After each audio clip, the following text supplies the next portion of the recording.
तुम्हारा टैलेंट कोई नहीं चुरा सकता। शॉर्ट मोटिवेशनल कहानी। एक बार एक चिड़िया ने मधुमक्खी से पूछा कि तुम इतनी मेहनत से शहद बनाती हो और इंसान आकर उसे चुरा ले जाता है तो तुम्हें बुरा नहीं लगता। तो इस बात पर मधुमक्खी ने बहुत ही सुंदर जवाब दिया, इंसान मेरा शहद तो चुरा सकता है मगर वो कभी मेरे शहद बनाने की कला नहीं चुरा सकता। सीख जो हमें इस शॉर्ट स्टोरी से मिलती हैं। ये छोटी सी शॉर्ट हिंदी मोटिवेशनल स्टोरी हमें सिखाती है कि कोई भले कितना भी स्मार्ट क्यों न हो, वो सिर्फ आपके काम को कॉपी कर सकता है लेकिन कभी आपके टैलेंट को चुरा नहीं सकता। इसलिए किसी से धोखा खाने या नुकसान उठाने के बाद हार मत मानिए। अपने हुनर के बल पर फिर से कोशिश कीजिए और ये बात हमेशा याद रखिए कि दूसरों को कॉपी करने से पहले एक बार खुद से ये ज़रूर पूछें कि क्या आप उस काम में सच में बेहतर हैं।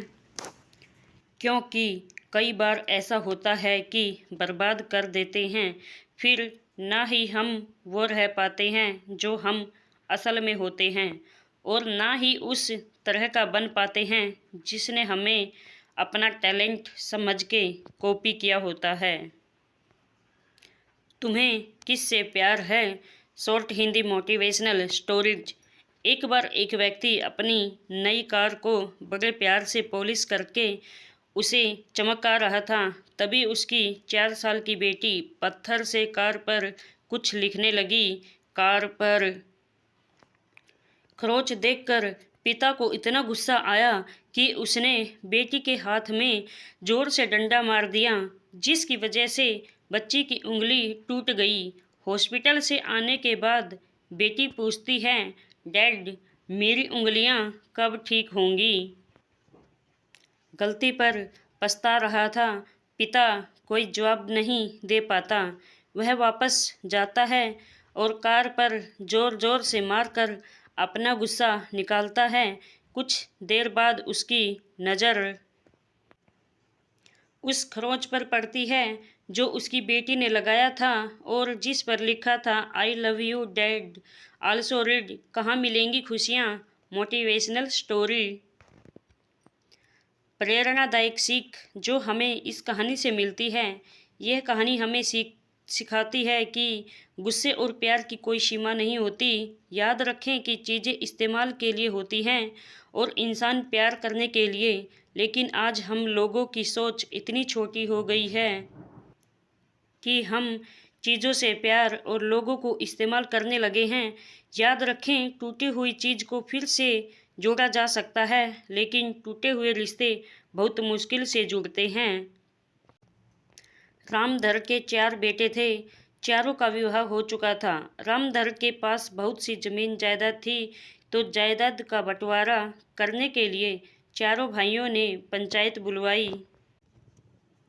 सरपंच बोला, रामधर जी, आपके चारों बेटे चाहते हैं कि आपकी जायदाद के 4 हिस्से कर दिए जाएं और आप 3-3 महीने हर एक बेटे के पास रहेंगे। क्या आप अपने बच्चों की इन बातों से सहमत हैं? हैं तो इस पर बड़ा बेटा बोला, अरे सरपंच जी, इसमें पिताजी से क्या पूछना। हम चारों भाई उन्हें 3-3 महीने एक साथ रखने के लिए तैयार हैं। बस अब आप इस जायदाद का बराबर बंटवारा हम चारों में कर दीजिए। रामधर ये सब सुन रहे थे और वो अचानक उठे और बोले, सुनो सरपंच साहब, ये सब कुछ मेरा है तो फैसला तुम नहीं मैं करूँगा। और मेरा फैसला ये है कि इन चारों को मैं बारी बारी से अपने घर में 3-3 महीने साथ रखूँगा। बाकी का समय ये कैसे गुजारेंगे ये अपनी व्यवस्था खुद कर लें, क्योंकि ये जायदाद मेरी है।